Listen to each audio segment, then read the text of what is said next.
Welcome to the Sold Too Early Sports Card Podcast, voted most likely to be canceled by our peers. That's Kai. I'm too sober for this.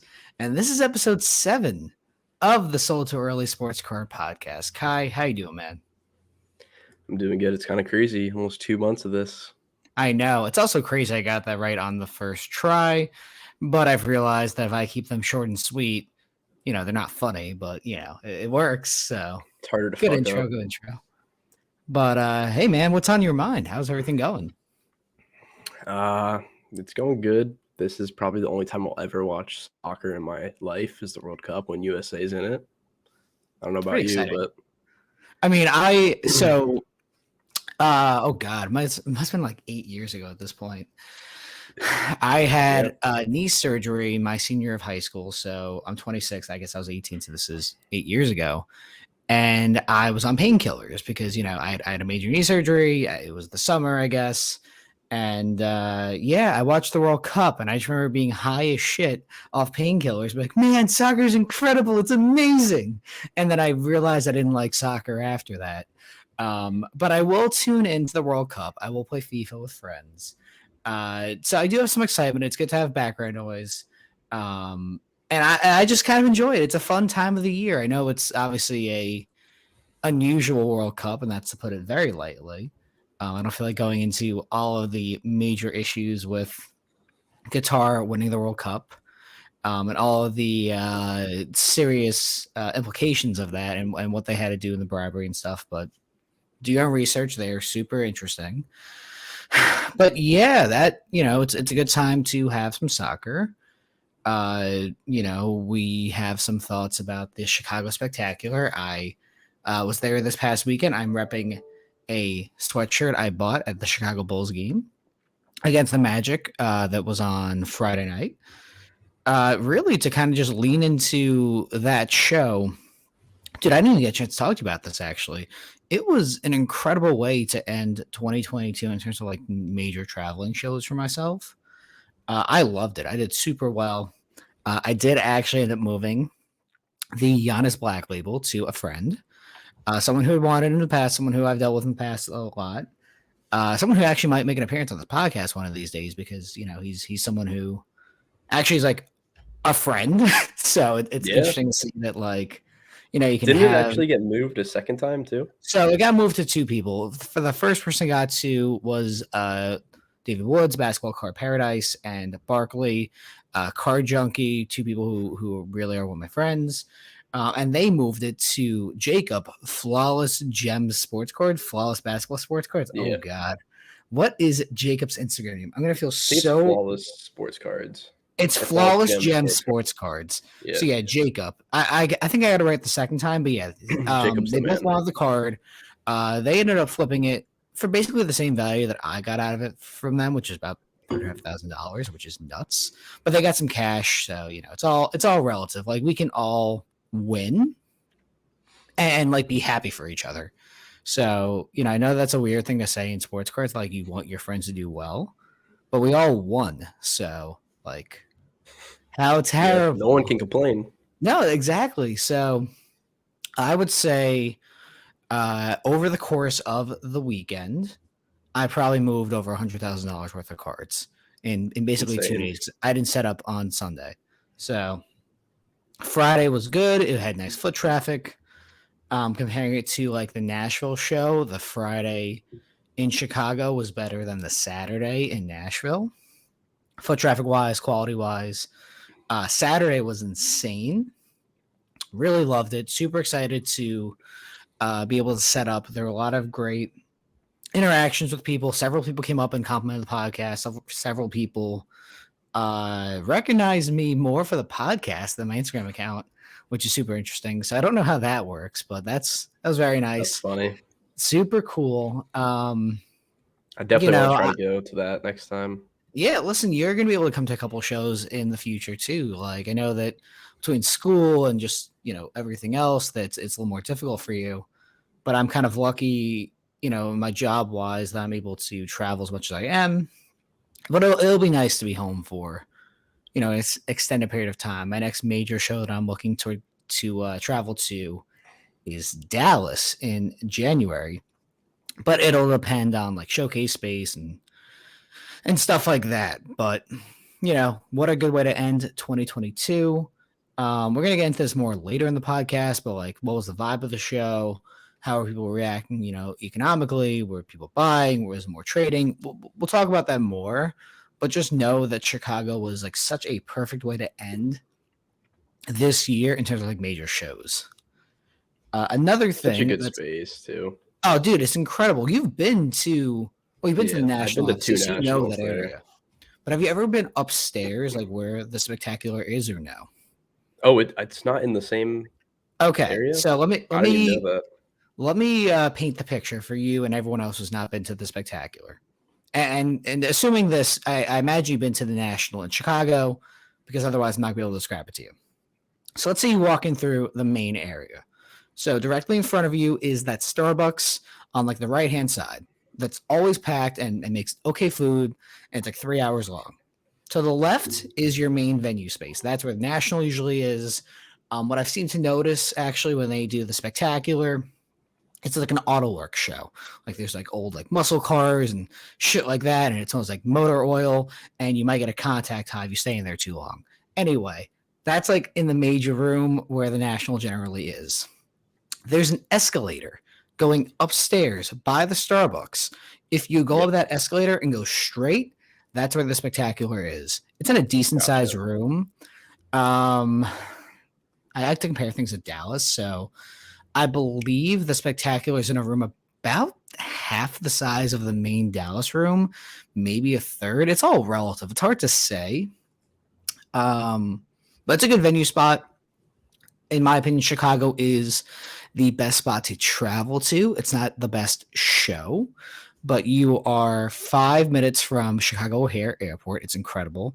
You have 6, 7, 8 hotels within walking distance or very close to walking distance of the show. If you're in one of the major hotels, you have the walking bridge. It was like 20 degrees outside. I didn't have to step outside one time unless I wanted to navigate to the show. I really love how Chicago is set up. I think it's the best spot for a show. It's not the best show, but it has like the infrastructure set up. Like I flew in on Friday. I think I got in at like 11, and by 11:30, I was like putting my cards in a showcase. Like it was that quick. Yeah, so I totally agree. It's just, dude, it's just different. Like with Dallas or any other major show, I mean, you kind of know Florida a little bit better than I do. Like I don't. You just can't like set it up better than Chicago's like set up. There's like no way to do it better. No, there isn't, which is why I think, truthfully, the National should always be there. I agree. There's other cities, and we had this conversation either on this podcast or in person as well. Nashville would be a good idea for a show. Nashville has a lot of like infrastructure set up. Depending on where you put it, you could put it right next to Broadway or stuff like that. And I can say that because I was just in Nashville 3 weeks ago. So like I kind of like saw the lay of the land. I think you've said like Orlando would be an interesting option, but like I've never seen Orlando for myself. So yeah, they definitely have the buildings and stuff, hotels to do it, but I don't know if they ever will try. But it's tough. Like you can't put it in. You can't put it in Vegas because you can't have 21 and under year old or 20-year-olds and younger, not really experiencing the show. And Vegas, I mean, they did Atlantic City. I know, but Atlantic City, you're going to die. Like in Vegas, you're probably not going to die. Like decent chance. It's tough. AC also completely fucking failed. I don't think anyone would ever go back there. I'm from New Jersey, and I would never step foot back in AC. Like the Borgata is like an oasis in a desert, and if you step into the desert, you get crackheads and you're gonna die. So, basically, it's tough. It's tough. I got the UF FSU game. It's rivalry week in college football this week, so that's pretty exciting. It's here this year, so that'll be fun to go to Friday. So you're gonna be completely AWOL for like 4 days recovering, right? Essentially, yes. Yeah, next week's going to be an adventure. I'm sure we'll have to either record the podcast early or get a guest star at that point because you're just going to be still hungover. At least I hope so. I mean, that's the goal for you. I mean, if we win, then We need to get an STE sports book going. Oh God, please don't do this. And shit. Here's the thing: is that like this podcast is vaguely sports correlated. I know it is in nature, but like I'm not telling you to go buy Zach Wilson or buy Trey Lance or like the stocks up on this guy. This is like a conversational podcast that like has sports themes. Like we talk about the NBA, NFL, and maybe soccer once. I don't know if I love the idea of a sports book. If you take responsibility and you lose everyone's money, go for it. I have no connection to this. I'm a punk bitch. I hate to gamble. I'm a sore loser. That's not what the group chat was saying yesterday when you were sending those parlays in. Oh, you mean all the ones that I lost because I'm bad at gambling? Yeah, because I put some dumb ones together. I'm all about the long shot odds. Yeah, I know. I suck at gambling. Brutal. So, anything else on your mind? No, I think. Listen, like we can talk about funny eBay exchanges, like in reality, dude. And this goes into. I don't know if I put this on our little agenda, quote unquote, but like people on eBay in general and Instagram too, they will neg your cards to the 10th degree. For anyone who does not know what negging is, it is a term used basically when you try to hit on women. And I know that sounds funny, like how you connect that to sports card, but like negging is basically like a backhanded compliment.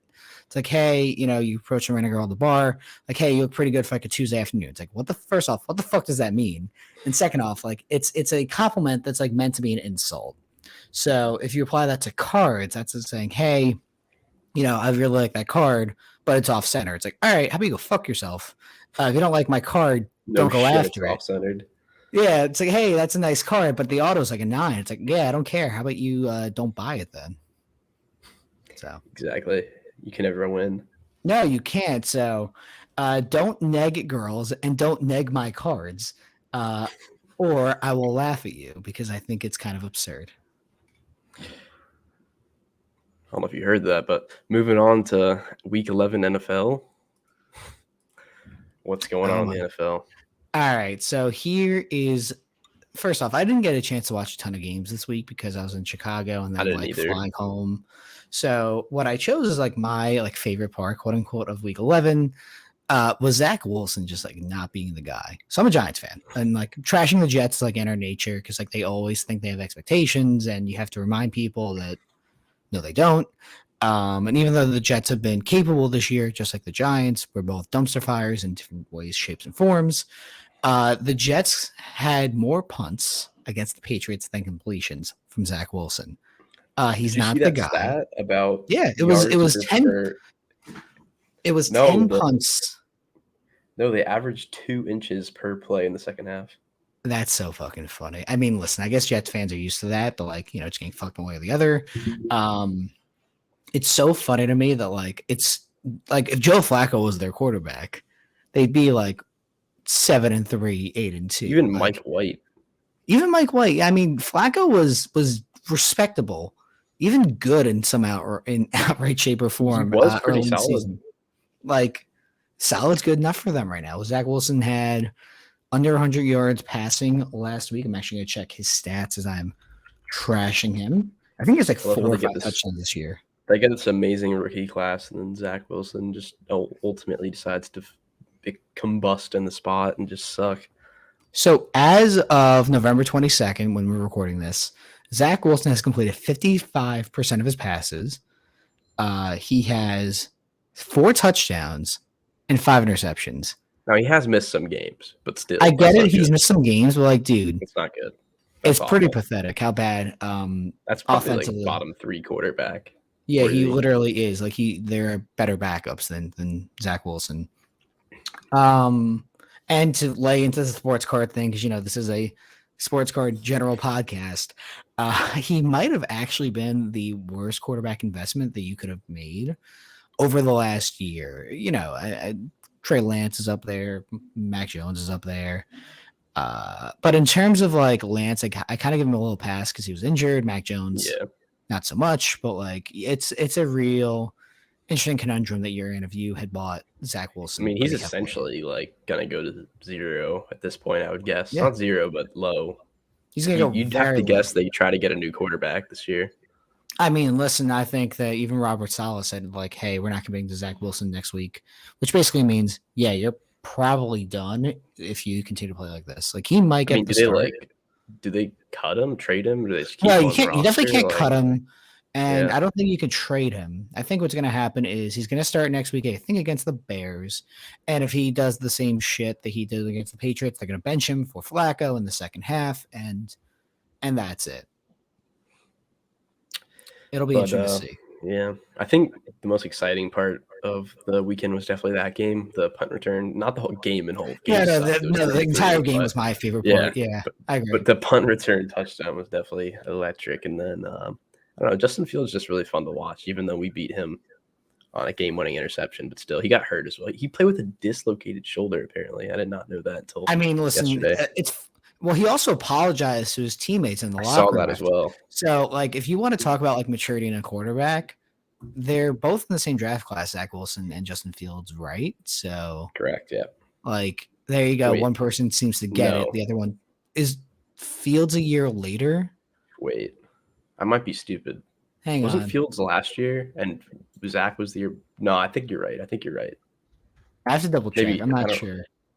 I don't know. They're the same draft class. Okay. Yeah, that's what I thought. I was being stupid. Okay. No, it's okay. I had to make sure too. I was like, wait a second, let me make sure. For some reason, I just don't feel like they line up. Well, I sometimes forget like that entire draft class too, because like it's Trevor Lawrence, Zach Wilson, Mac Jones, Trey Lance, Fields, Mills. Oh fuck, Mills, Ellinger. Yeah, I always seem to forget one. Isn't Eason that year too? No, I think Jacob Eason was the year before. Yeah, he was with Burrow. Yeah, because one of my favorite videos, and I'm sure a lot of you've seen this. Exactly what you're gonna say. Is I literally saw it today somehow. Yep, probably because on, like, TikTok or something. Yeah, it's the TikTok voice. It's like, have you heard of Jacob Eason? Yeah, thing. It's like someone at the Nationals spending like $5K or $10K on. He bought like 3 NPs for like $5K. Yeah, whatever it was, just like burning that money in front of you. And those cards probably right now are under $100. So yeah, maybe year over year, Jacob Eason was the worst buy, but it's super funny to see that Zach Wilson is going to be joining him eventually.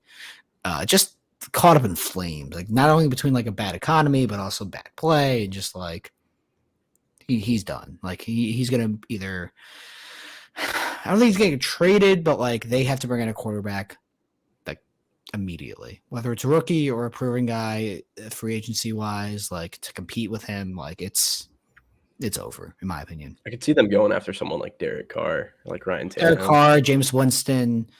I don't know what Kirk Cousins' contract looks like. I mean, listen, you have to bring in some kind of like veteran quarterback. You know, this was the same issue the Giants had a year ago, where it was like, yeah, your backup is Jake Fromm. Like, that's not a backup quarterback. You got to bring in someone who was like actual competition. Like, and they brought in Tyrod, who is a very capable backup quarterback who could start had things not gone correctly. And thankfully the Giants, you know, it has. Tyrod Taylor's been so unlucky. I don't know. I know, but like he's a good, capable backup, and I guess Flacco is that too. But like, I don't think anyone expected Flacco to be capable. You know, next year you have to look at like an actual starting quarterback caliber player for the Jets, and it's not Zach Wilson. I think the Cowboys are they're underrated, even though they're good. They're the best team in the NFC. They just curb stomped the Vikings. They're not underrated anymore. But people, I mean, do you hear people saying they're better than the Eagles? No one. Well, first off, fuck Cowboy fans, and secondly, I don't know who's better between the Cowboys and the Eagles. The Cowboys lost by a touchdown, I think, with Cooper Rush when they played the first time. Yeah, I don't know their schedule. I don't. It does. I mean, in reality, like it'll be interesting to see. Really good. I know the NFC East is actually like legit this year, which is super funny. Even the Commanders, like, come on. I love Taylor Heineke. Like, there's something about scrappy backup quarterbacks, like Heineke. He's got the dog in him. Yeah, I guess so. But like, he's there's like 5 plays a game where Heineke does something you'll never want to see again, good or bad. And there's like 1 or 2 plays a game where it's like, you are the worst quarterback in the NFL. How did you get here? So I respect it though. Yeah, I mean, it's hard not to. He's like 5-1 this year with them. I don't know if it's 5-1, but something. I think he's like 3-1 and 4-1. But yeah. Oh, he's at least 4, yeah. But Okay. moving on, PWCC Premier closed the other day, and we had some guesses that were actually pretty close. I would call these respectable. So the Yours was Luca, very respectable. yeah, but this was pre-buyer's premium. So the Luca NT Logo Man 1 of 1, BGS 910, sold for $3.12 million with buyer's premium. A couple weeks ago, we decided to guess what this would end at. I said $3.25 million pre-buyer's premium. You went up to 4, which I think that guy would have actually made a profit. I think you were a little overzealous, bullish, which is completely fine. Okay. I mean, listen, might as well. So yeah, went for 3.12. I mean, honestly, Mahomes went for good too, I would say.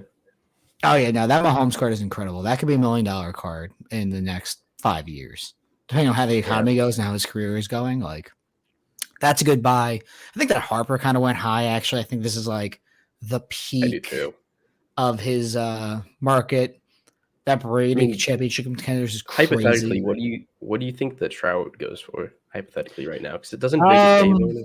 I actually think it goes for cheaper than you would think. Do you think it goes for more than the Trout, probably, or more than the Harper? Probably, right? Oh yeah, no, it definitely goes for more than the Harper. But like, I would have thought, that could have been $1 million card, and it still is $1 million card. But like, I think it would go for a lot less than you would expect. And I also like how we're talking about. Like, seemed like a good deal. Yeah, dude, it's crazy how we're talking about 6-figure deals. Like, yeah, that's a good deal. Like, what kind of world? And I mean, we're never going to buy these, probably. Yeah, probably not, unless they kind of in the grand scheme of things. But the funny thing is, too, is like you look at these premier auctions and they're incredible. But then you go to like the last page of them, it's like, how the hell did this get approved for? Yeah, I actually haven't looked at the cheap ones yet. I'm kind of curious. The cheap ones are funny. Cheap, like, cheap. Cheap is also once again relative. Yeah. Like, why is there this is not like sorted by. Doesn't this seem like a really good deal, or am I missing something here? 16 Giannis Prism 10s for $12K. Those got to go for more than 1,000, right? I have to imagine so. I mean, I can tell you using Card Ladder, which is not a sponsor. Those were what, like 2,000-3,000 a while ago? Once again, why is that in a premier auction though? Yeah, it's literally 16 Giannis base rookies. There's nothing special about it. This Jordan's sick. I didn't even see this one. Yeah, $1,500. So that person, $15. That's a great deal. 1,500, a grand, $970. I'm gonna call it 1,100. It's like just for. That's like, oh, I see what you're doing. But yeah, I mean, 17.5 like roughly. Yeah, I mean, listen, that's pretty dope. That Maxi, what a bad time for that Maxi. I was literally just gonna say it. That's so rough. Also, nasty fun fact: that Curry NCRPA, that had a fake patch. I called it out. Did you see it? Did you know that? Call that. So, I saw what you guys were saying. Yeah, it looked too good to be true, and unfortunately, it was. I just don't get why you would swap a patch on that card. I mean, I guarantee you it was either like a napkin patch or like a crappy 2-color. But still, I just don't. I mean, unless he did it a long time ago, like it just or he didn't do it. Once again, no one could have. You might have not known. Like, it's so difficult. Like, I really wish Panini or Topps or, I guess, Fanatics now at this point would hire a photographer for $50,000, $100,000 a year, and take pictures of the NTRPAs or you could even just scan true RPAs of a set. Like, you need to have a vault readily available. You can charge for it. If and you guys can like either tell me in person or DMs, whatever. If Panini charge you or Topps or Fanatics charge you $25 a year to give you access to a vault, and in this vault was pictures of. Well, I feel like they shouldn't even have to charge you. Like, why would? I know, but I'm saying, like, I understand as a business you want to make money and like whatever else. Like, I understand it should be free, but they're not going to make it free. But if you were charged $25 a year to get access to a vault that had pictures of every single high end, let's say, is immaculate, flawless, NT, all the good products of the true RPAs and stuff like that. So you can see visually, hey, this patch is legit. I can tell because I can go look at this player. And this was this person's entire job. And you get into the whole thing of like what is and shouldn't be scanned, and then something's not scanned and ends up being expensive. No, you have to do the entire checklist. That's why you're getting paid $100,000 a year to be a photographer. I mean, you can just scan. I'm assuming you would just scan the NTs, the like you're saying, but or Yeah. everything. Once again, it's not that hard to set up. And if you're paying someone 6 figures to do it, I would fucking do it, man. Like, are you kidding The me? thing is, though, that's a shit ton of cards. Like a shit Okay, ton. but that's why you get paid. That's why it's a full-time job. Yeah. Like, You're that's not the wrong. point. You would eliminate a huge issue within trading cards if But someone I think did for that. them, I mean, unless they're charging for, like you say, I don't think they really have an incentive to do that. It's not their fault if you swap Well, that's why you patches. charge. That's exactly it. That's why you charge Yeah, for it. Like, I it's an guess. interesting idea. I would pay for that, like 100%. And I don't even buy the ultra high end stuff, but I Well, would the like to thing pay. with that is I feel like one person could just buy it and share it with everyone. Okay, but yeah, once again, that's exactly it. And I understand that might be an issue, and you know that's why you charge. But like same thing with like Card Ladder. People use Card Ladder for free, or they pay for it, or they have a That's friend, fair. but like not everyone. So Yeah. also once again, Card Ladder, not a sponsor, but like I like your product, so you Yeah. know, good shit. That's why you deserve some praise. It's just so interesting, man. This oh my god, go back up. I just saw the Justin Herbert doing like what 20K. That The cracked midnight ice. or the cracked No, go ice. down. It doesn't say This one did 20K. 15. Jesus Christ, dude. Why are those cards competing against each other in an auction? This one did 19. I think So for those who that's the are true, I'm assuming. Or for this is the those who true. are listening to the podcast, we're looking at PWCC Premier auction wins or losses from November. We're looking at some Justin Herbert contenders, cracked ice 9.5/10s. One, I believe, is the true version. The other one So is the the cheaper one is variation. the true. So stupid. Yeah, and cheap is 15K and 19K. So it's just crazy. Some of these cards should not have And been in then Premier auction, the optic contenders PSA 10 did double. which is a different conversation in of itself. It's just ridiculous, man. Like, if you really want to do well in trading cards, just buy True Gem Plus and try and cross it. I don't know. Like, Or you can just buy Franz Beckenbauer. yeah, of course, my favorite German. I don't know. It's Fußball Bundesliga, so yeah, Yeah, probably Bundesliga German. is German, so I guess that's correct. But he also might not. It doesn't matter. That 9.5/10 LeBron SP signatures for 12K seems like a deal. That seems cheap. I But mean, also that auto everything could be seems cheap, I crappy. guess. I know that's the issue. Like, I'm so happy that I'm out of the Honest Black Label and like got into smaller items because It's one of the just things like everything's sketchy. Like I don't it's a know little what weird you. these days, man. Like it's nice to have Yeah, some free cash again and like to like be able to like build up and trade down and trade back up and buy and sell and whatever. But it's so interesting these days. Like, and I guess this could lead into thoughts on like how the show environment was in Chicago, but like people were definitely a little gun shy to add cash, myself included. I added cash to one deal, which was the Honest Black Label deal, because I got 40K value out of it, but I added some cash and like some other smaller cards. So I really got 35K out of it. Like that's the only deal I did where I added cash in an entire weekend. And in terms of people buying with me, yeah, there were some smaller deals where people had some cash, but I think the largest straight sale was actually a rep from Backyard Breaks, which is super funny. They bought a Trevor Lawrence Eminence auto for me for $1,700. So that's once funny. again, super.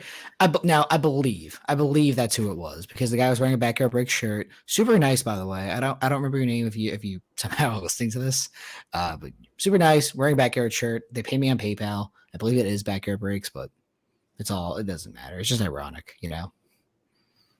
I don't know if we wanted to talk about this here real quick, but the cancellation of the weekly.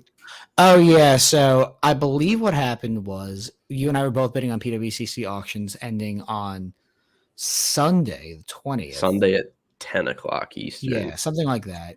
And I'd actually thought I won an item, which I for the price I thought I got it for was obviously a complete steal. And then it ended up coming out that they were having server issues and that it seems like it's getting pushed to either Thanksgiving or the Sunday of the 27th. You told me the 27th. Someone else mentioned in our group chat Thanksgiving Day. I don't really know. I don't know. It doesn't.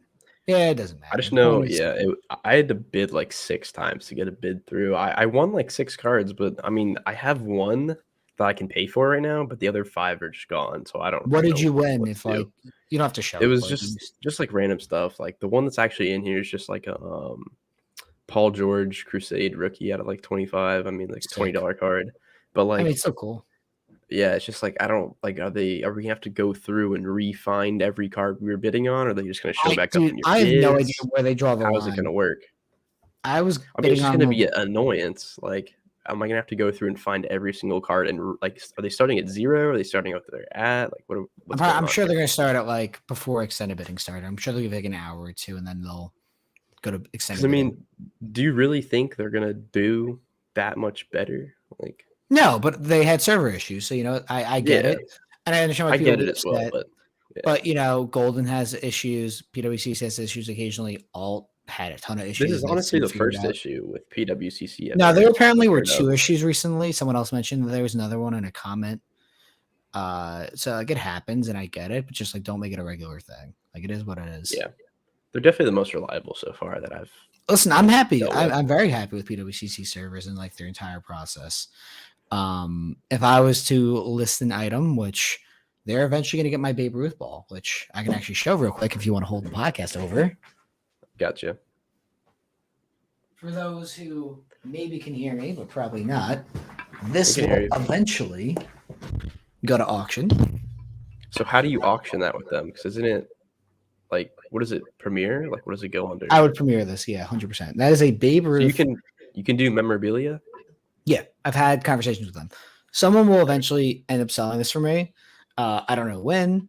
I know what it will pay for. It'll be a wedding and all that shit. Like, so that's gonna happen eventually. But like, could be a couple of years till I move it. But I've had conversations. They're going to do it, and hopefully it's better. It's when an economic upturn is happening, and like it can go for $30,000, $40,000, $50,000. That'd be super That's cool. ideal. Like, Yeah. I mean, listen, I bought it for $7,500 at a small New Jersey show. It has certifications. Don't worry, I know it's real. I was gonna say, what's the It has JSA. Oh, it's really good. Yeah, it's really good. Does that, if that like maybe like raises it compared to like if it had like Beckett or like a Steiner or something? It's all relative, dude. Like, I guess the auto matters a lot too. The auto matters basically entirely, and the type of ball it is. So Really, is reach. Yeah, oh yeah, of course, because Babe Ruth signed everything. So like I've seen like Florida State sign Babe Ruth balls like a decent autograph do under 10K because Babe Ruth signed everything. But this one is actually probably one of the better ones I could have gotten because it's also signed by Lou Gehrig. You can't see the autograph. I was gonna say, aren't there other autos on it? It's just Lou Gehrig and him, but Babe Ruth's on the sweet spot, which is the best part. And the ball used is a Reach American League official ball. So it was the type of ball that was game used. Not to say mine is. I can't prove it, obviously, because there's no way to. But it like checks all the boxes of like, oh yeah, that's exactly what people want. Sweet spot, good autograph, and like the official ball. We'll see what happens in a couple of years, but hashtag flexing. I can't imagine you're gonna lose money. At $7,500, dude, I would fucking be furious if I somehow lost money. I'm sure. I put it on Facebook one time at like, I think I said either 30K or 50K best offer, and like everyone was like, "Yeah, this is cool," but I have no money. It's like, yeah, I know, but like, it's the only time I've ever made it publicly available. It's also not available, so like, don't DM me unless like you're gonna pay cash, and like, don't tell my auditor that or like TurboTax or anything like that. So like, shut up. But so funny. NBA. Yeah, what a segue. NBA thoughts. So I actually was at the Bulls Magic game on Friday night. First game I've actually attended this season. I got a very nice sweatshirt. Like there's Quality. There's the Bulls logo. Yeah, I mean, dude, whenever I go to a city and like go to a spring event, I will grab gear from like that team. That's why I have Nashville Predators jersey. I have a Hawks sweatshirt. I have a Luka sweatshirt from like Mavericks team I've been to. It's fun. Like, it's just like a fun thing. And I've said this before, and I'll probably always live and die by this, but like, I don't care about individual teams anymore. Like, players are fun. I like to go by player. And like my fandom of like the Yankees, like the Brett Gardner jersey behind me, super cool. But like, I have a Padres jersey coming in soon. I like just like cool shit that like just makes me happy. And individual teams, it doesn't matter anymore. Like, I'll go watch a random game of like random teams, because it's all the same. Like, I don't have that same love for like the Yankees and the Mets or Yankees and the Giants and the Nets anymore like I used to. So It's just Yeah. interesting. I'll say that Franz Wagner is a punk bitch. He was complaining about every call. Booing him off the court was super fun. I will give Chicago fans a lot of credit for that. It was really funny to boo him off the court when he got ejected. And then Jalen Suggs made a lot of Chicago fans very upset, hitting that game-winning three, which was super. It was a great game to go see. Very happy that my first game of the season was that. The Nets brought back Kyrie, which I just can't stand him. Like I've said this forever. I fucking hate Kyrie Irving, my least favorite player in all of NBA. Ben Simmons is up there as well, and unfortunately, so is Kevin Durant. So like, I don't know why I'm a Nets fan anymore. I still think Kyrie gets traded, and also I thought they were trying Nets. to move him today. They I don't know are. if I hope that's they real just or get rid not, of him. but I hope they just dump him or he retires. Like then I'll be right on one of my stupid hot takes for the season. I also would have loved to go to Nets 76ers tonight. I believe that is tonight actually because I wanted to boo Ben Simmons yeah, as it is. well. Yeah, listen, I can agree with 76er fans. You guys are super intense and like I love you for that intensity. Also, fuck Ben Simmons. So like we would get along. So like, yeah. What about you? What are you thinking? I mean, my main thing is I think the Lakers are interesting right now because they are legitimately better without LeBron. Like it's not even like like they literally are better. I mean, I think they are winless with him and they're undefeated without him, which is pretty insane. If LeBron But leaves the Lakers, oh god. he would have to request a trade because I don't think he's a no trade clause, I would guess, and he just signed an Mm-hmm. extension.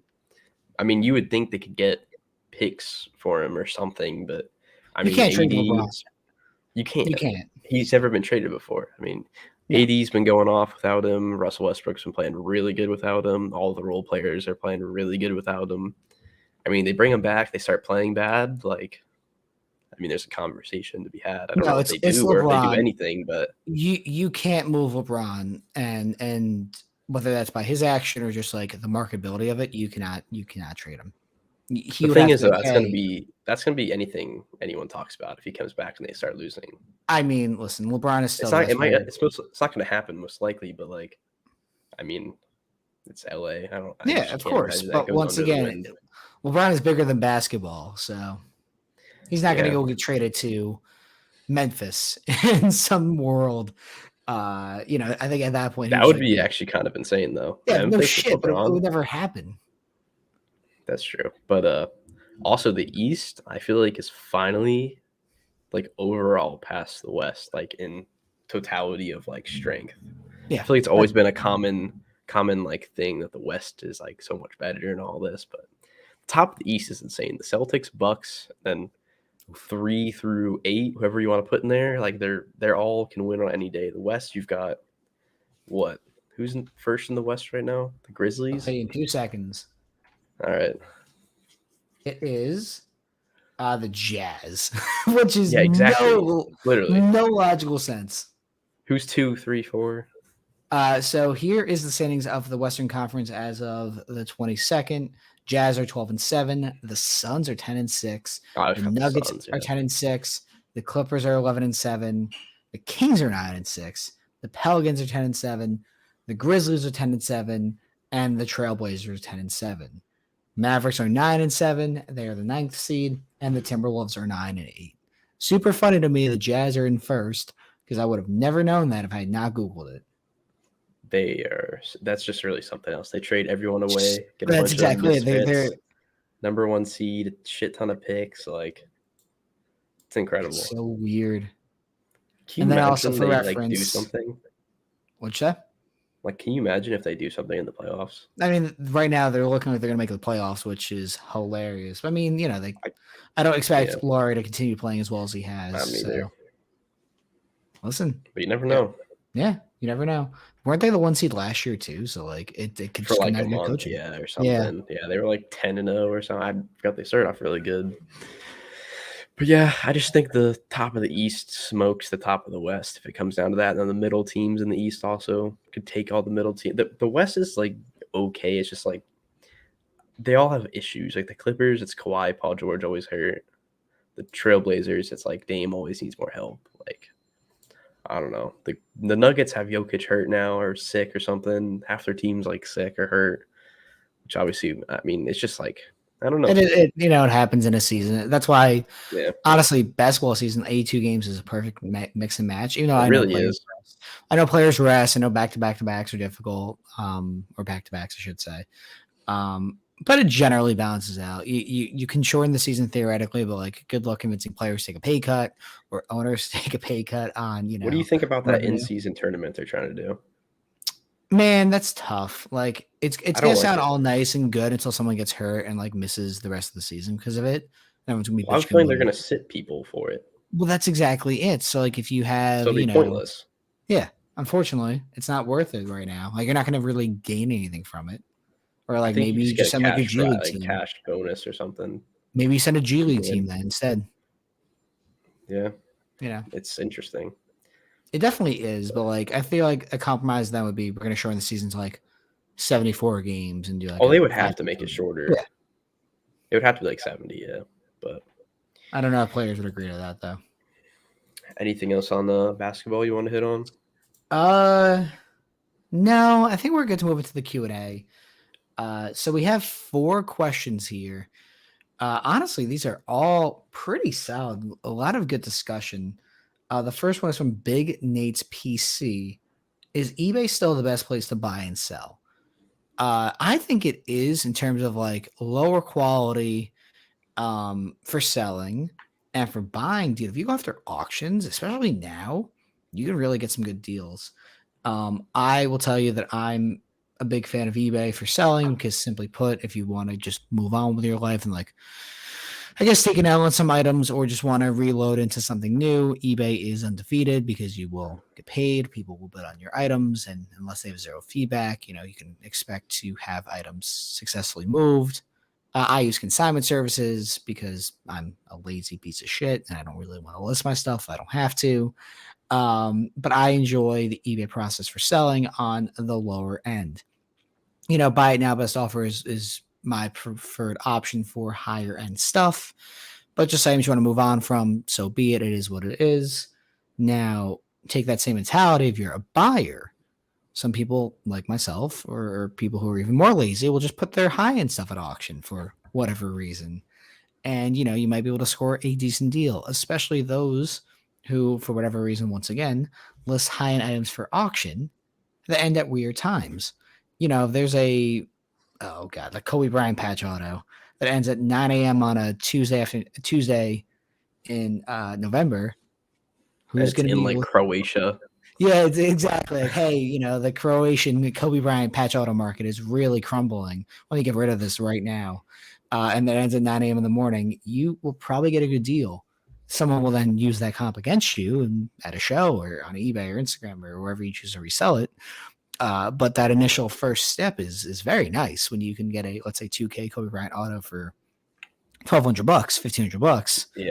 And then you try and flip it and you realize that people are difficult. So yes, eBay is the best place, in my opinion, to sell cheaper stuff and also get some good deals if you can go at odd times and go after desired stuff. Yeah, I would agree. It's definitely the best. It's just relative though. Like if you're going to be sending like $10,000 cards to eBay auction, like maybe try somewhere else. But like you said, the PWCC, alt, whatever. Yeah. lower tier stuff, like definitely the best. Not even close. Like this is the most eyes on it. I think we have to clarify that when we mean like lower end stuff, I would say under $500, a grand, maybe $2,000. I'll put at auction. Like, that's lower end, and that's relative. So relative, yeah. The Card Closet 30 asked, "How is the economy affecting people buying at shows?" I feel like you can hit on this better than I can. We kind of right touched now. on this a little bit. I'll give a little more of like a detailed answer, especially what I saw at the Chicago show.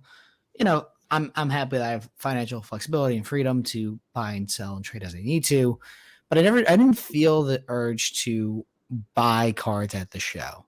There's nothing that I really needed. There's stuff I wanted, but I didn't feel the need that I had to spend my own money. In most cases, I had to have some cash in deals, mainly just the one. So I didn't feel comfortable adding cash. I was very happy to take cash out of people, of course. And I think a lot of people have that same rationale of like, hey, the holidays are around the corner. It's starting to be a little bit slower economically. I have Christmas stuff I have to do.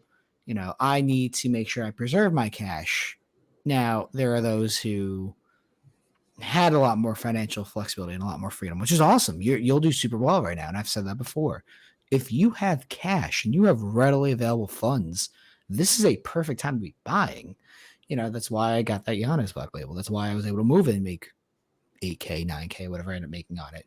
And I will go and buy larger items and keep that process going as I can. But once again, it's money will always rule the world. It'll especially always rule the card world. If you have the cash now and you're able to buy at these prices and even under them in certain cases, you're doing amazing right now. This is a great time.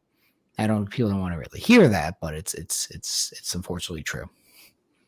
Yeah, you just got to make sure you're buying. I mean, there's no way to know if what you're buying is the right stuff, but Michael Jordan, Kobe Bryant, LeBron James, the good shit. Yeah, exactly. Don't buy Jazz Chisholm right now. Don't buy Markelle Fultz. Yeah, don't buy Markelle Fultz, Jazz Chisholm, or like Reese Hoskins. I don't know. Like, unfortunately, don't buy Zach Wilson. Actually, let me fix those statements. Or invest in Zach Wilson. Oh yeah, please listen. It's gonna go to zero. Just change of scenery. Him and FTX are best friends. So yeah. You got the next one? Yeah, this is from Forbes Cards. This is just a general discussion of awareness on comps, information, how to price stuff, etc. So listen, I'll call it what it is. I don't generally update my sticker prices on my cards because one, you're going to check comps anyway, and two, you make me do more work than I want to. I'm all about streamlining this process. Make my life smarter, not harder.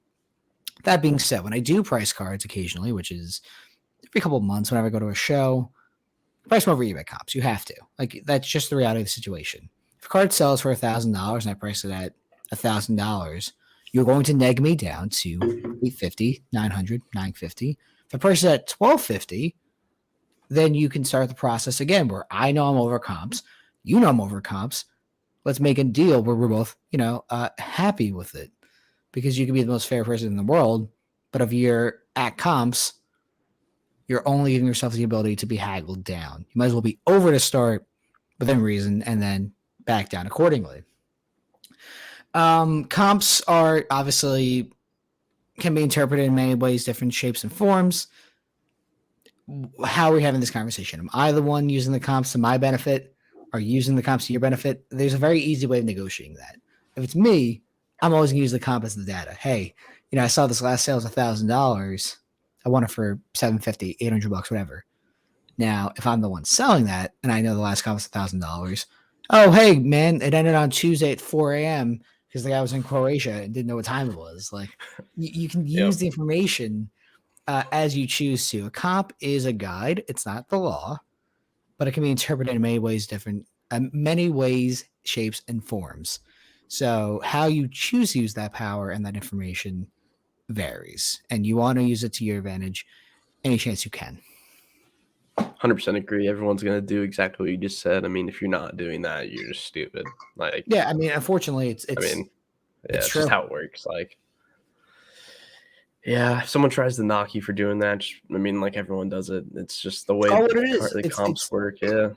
It's the reality of the situation. You want me to lie to you about it? Sure, I can lie to your face, but like, you know it, I know it, and I think the above average card collector knows it too. Like, this is just the game we have to play, and would it be better if we didn't have to? Sure, but we acknowledge it and we accept it, and it's someone pays your sticker price. Once again, either you fucked up or they fucked up.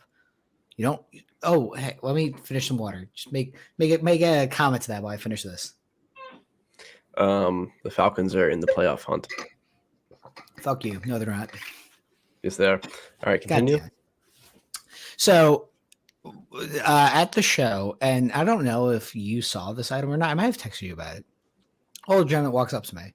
He has this insanely beautiful Jerry Rice silhouette patch auto 1 of 1.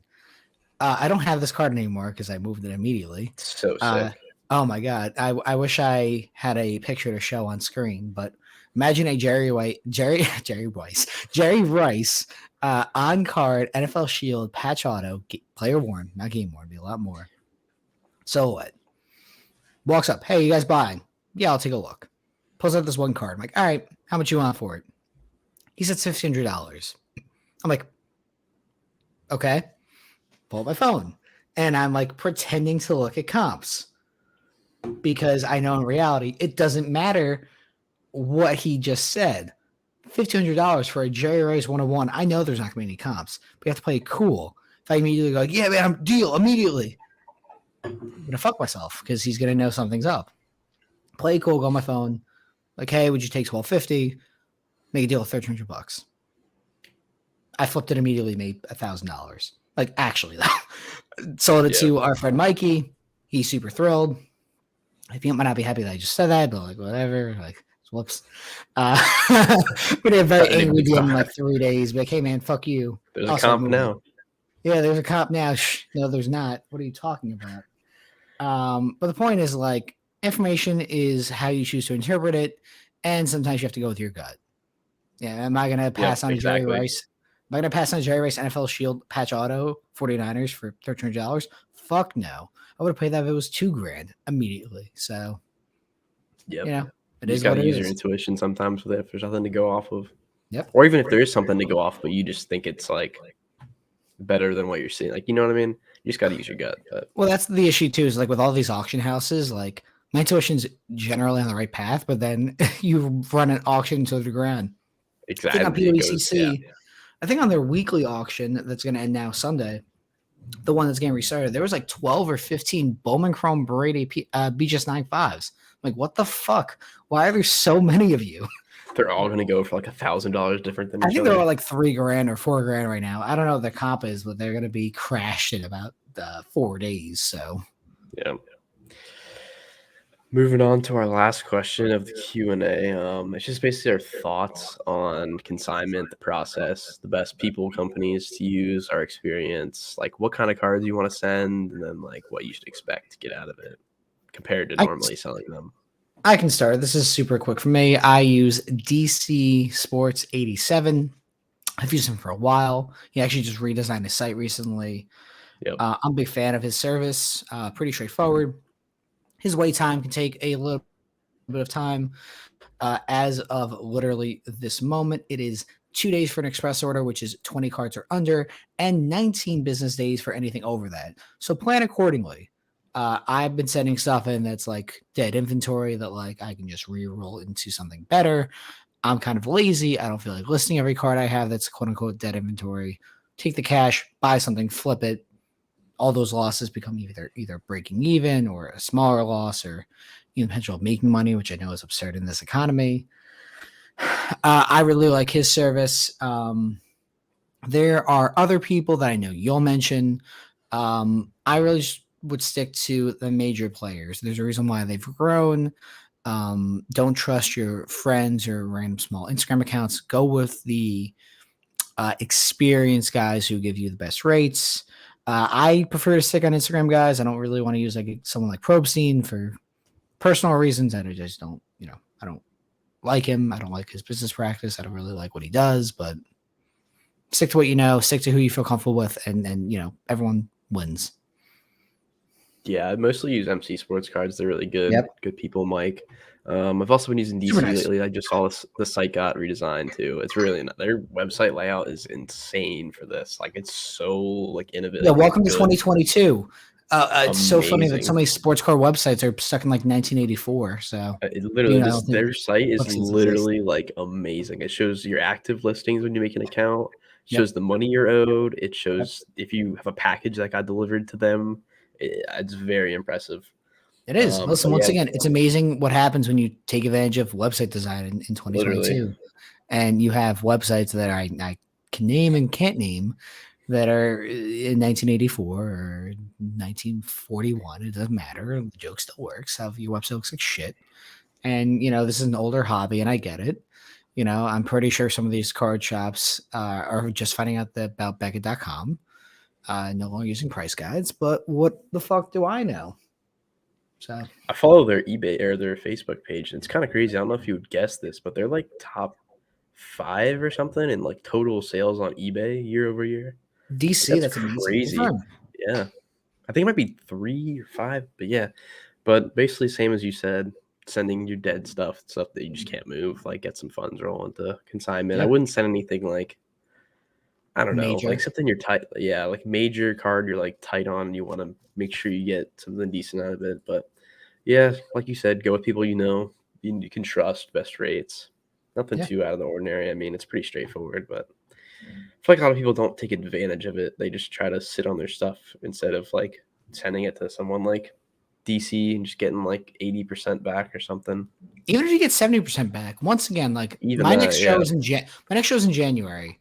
I'm gonna send DC at least 1 or 2 more lots of like serious stuff to recoup cash between now and then either bring cash to Dallas if I can get showcase space, or buy an Instagram and like that might be some basketball, might be some baseball. It'll all depend. But like he'll get another shipment or two of mine because I know I can re-roll that into something else with hopefully a better market or at least the hype of baseball coming. I have plenty of stuff I can give him and just like try again into other things or make money initially and then flip into more. You know what I mean? Like it's not that Yep. hard. Yep. It's really not. I think people need to take more of an advantage of it, especially right now. Like, even though stuff's going down, it's like, I mean, even with DC, I don't know if you've noticed this, but a lot of their auctions almost do better than the previous comp. So it all depends. I have stuff ending tonight actually. The top card right now being a Shea rookie. This is such a good card to end right now. Shea Contenders auto to 25, the finals one. PSA 810 auto. That's a perfect card to end tonight. And I timed that Yeah. so well. Dominguez, Red Shimmer, Bowman from 2021, so second year. Another Shea, that's the 49. Tyrese Halliburton, Kai Havertz, Justin Well, the reason I Fields. say that is because I mean, I follow their auctions every night. Not every night, but I try to look at them a couple nights a week to bid on stuff I think is going low. And I would say at least half the stuff I'm looking at is going at least at previous comps or above them, especially the cheaper stuff. I'm sure what's happening, honestly, is people are buying with DC because they have a good experience. Like just like how I think Probstein, if I don't like his business practices, he is someone who people trust, quote unquote. And like you'll see his auctions run higher than like Card Collector 1612. Like, you know what I Yeah. mean? So I think it's also has to do with the fact, I mean, this is what I do at least. You can get the bulk shipping. So I yep. bid like 4 nights and then I pay on the fifth night and I have a Yeah. shit ton of stuff in my cart. So you It's don't mind amazing. paying an extra dollar or two, $5 per card because No. I mean, it works itself out. But yeah, It's just good business practice. And you know what? it really He's is. figured it out. But I think they're possibly adding a feature to spend your payout money that's a on good the idea. game. That I don't know if probably that's true or not. I might have made that that would be up, but I tough feel to like I saw it. do. That'd be tough to do on eBay because it's like the API is not Yeah, I connected. just feel like But I saw that somewhere, but I could be totally wrong. I know eBay is going to do that soon if they haven't already implemented Oh, that. that's what it is. I'm stupid. Okay. It's eBay. Okay. Yeah, That's what I you're right. thought. That makes more sense. You're right. Yep, it's eBay as a whole. But yeah. Anything else you want to hit on? Or we No, listen, I hit it think up? it's funny how our podcast is generally about an hour long, about 58 minutes as of Literally, now. exactly at an hour almost. I know. Listen, I got nothing else. Any closing thoughts from you? Not really. It's just an interesting time in It sports is. and cards and stuff. Just fun to talk about. Yeah. All right, guys. Well, thank you for listening. This will go live tomorrow on the 23rd. May have some holiday shifting schedules. I think next week should be fine, but like, well, it'll all be figured out. There might be a solo episode, might have a guest star, might be some other projects in the works. We're not exactly sure yet, but made it this far. Thank you for watching or listening, wherever you are getting your podcast from. This has been the Soul to Early Sports Card Podcast, and we'll see you next time. Thanks, guys.